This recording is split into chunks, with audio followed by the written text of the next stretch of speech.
Star live में आपका स्वागत है। मैं दीप सिंगर। आइए चलते हैं खास खबर की ओर। उस समय एक नीरज विश्वकर्मा नाम का व्यक्ति पहुंचा और उसने दावा किया कि आप उसकी पत्नी हैं। आपका क्या कहना है? सर, हम उसकी कोई पत्नी नहीं है। इस मामले को मतलब पुलिस के पास भी, पुलिस में भी मतलब हमने किया था और पुलिस वालों ने भी समझाया था उसको और फिर छोड़ दिया था, लेकिन वो मतलब नहीं माना। हमने पुलिस से भी मतलब अभी कल ही रिपोर्ट करके आए पुलिस के पास, तो उन्होंने कहा था कि कल आइएगा, कल आपका मतलब वो बयान दर्ज किया जाएगा। तो अभी पुलिस कोतवाली जाएंगे आज शाम को ही, और वो मतलब कोई नहीं, उसके फर्जी पेपर्स बनवाए हैं उसने वकील को पैसे देके।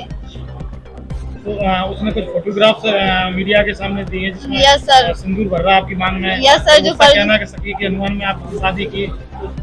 सर वही तो कह रहे हैं, जब उसने मतलब पहले तो ब्लैकमेल करता था, धमकी देता था, उसके बाद जब हम नहीं माने तो उसने फिर सारी फोटोज जो थी साथ वाली वो सब सोशल मीडिया पे डाल दी, फेसबुक पे। तो वो सबने देखी हमारे रिश्तेदारों ने, तो फिर समाज के दबाव में हमारे मम्मी पापा को हमें घर से निकालना पड़ा। तो हमारे पास जाने के लिए कहीं रास्ता नहीं था, किसी के घर नहीं जा सकते, सब लोगों ने निकाल दिया था, तो इसलिए उसके घर चले गए। फिर उसने मतलब ये सब काम कर लिया उस टाइम पे। तो शादी तो आपने रजामंदी से की होगी उसके साथ? सर कोई रजामंदी नहीं थी, जबरदस्ती की मजबूरी की शादी थी, कहाँ जाते हम नहीं तो। नहीं, पहले उसका कहना है कि आपकी पहले 5 साल पहले मुलाकात हुई, 5 साल पहले उन्होंने शादी नहीं हुई थी। वो केवल शादी के पोज में फोटो खिंचवाई थी, ये कह के कि कोई पेपर्स वगैरह बनवाने, उसमें फोटो लगनी है। तो हमें ये फोटो और वो हर काम हमसे करवा लेता था, ये ब्लैक मतलब धमकी देके कि हम तुम्हें नहीं तो बदनाम कर देंगे कह के। कुछ वीडियोज वगैरह हैं जिसमें आप फेरे वगैरह ले रही हैं? सर वही तो है, जब घर से निकाल दिया गया था तो उसके घर पे मतलब कहीं ठिकाना नहीं था, तो उसके घर पे गए फिर हम। तो उस टाइम पे वो कह रहा हम मतलब अगर तुम्हें यहाँ रहना है तो ये सब करना पड़ेगा। न्यायालय में आपने माना है कि वो आपका? सर हम कभी न्यायालय एक बार गए थे और मतलब कि जज के सामने गए ही नहीं है, उसने फर्जी तरीके से वकील को पैसे देके अपना सब काम करवा लिया। फैमिली कोर्ट में कोई मामला चल रहा था? सर कोई मामला नहीं चल रहा है, वो कहता ही चल रहा है, लेकिन हमारे पास कोई उसका वो नहीं आया है कोर्ट की तरफ से नोटिस। तो आपका क्या मानना है, वो शादी नहीं थी, लिव-इन में थी आप? सर कह सकते हैं, पर शादी दो लोगों की रजामंदी से होती है, पर हमारी कोई रजामंदी नहीं थी, वो मजबूरी में और जबरदस्ती की शादी करवाई है उसने। आप लिव-इन रिलेशनशिप में रहे?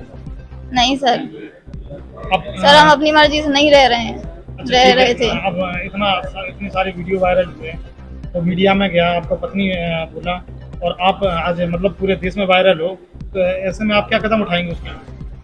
सर हम कल कोतवाली गए थे और आज फिर से जाएंगे, तो वहाँ पर मतलब रिपोर्ट लिखवाएंगे, उनके सामने बयान देंगे, तो पुलिस पर एक्शन लेगी, कानूनी तौर पे हम काम करेंगे, ऐसे किसी को बदनाम नहीं करेंगे। अच्छा, वो ये दावा कर रहा है कि आपकी पढ़ाई लिखाई में नीरज ने बहुत योगदान दिया, वो बढ़ईगिरी का काम करता था, दिन रात काम करता था, आपको पढ़ाया, जब आप लेखपाल बन गई तब आप उसको छोड़ दिया, ये आरोप लगा रहा है। सर कोई पढ़ाया लिखाया नहीं, हम बचपन से सरकारी स्कूल में पढ़े हैं, उसमें ज्यादा पैसे नहीं लगते और 5 साल से ट्यूशन पढ़ा के हम अपना पूरा खर्चा खुद उठाते थे।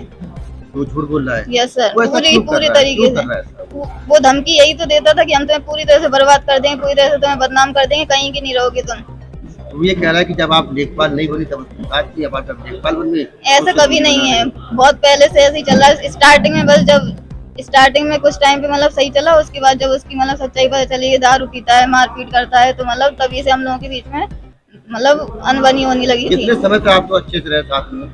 सर कुछ ही टाइम हुआ होगा, 6-7 महीने या 1 साल, ज्यादा से ज्यादा। साथ में रहते रहे नहीं थे, मतलब अनबन लड़ाई नहीं होती थी जब तक। तो उसके बाद जब उसकी सच्चाई पता चली तब से फिर मतलब लड़ाई होने लगी हम लोगों की। आप लगभग कितने महीने? सर एक महीने लगभग।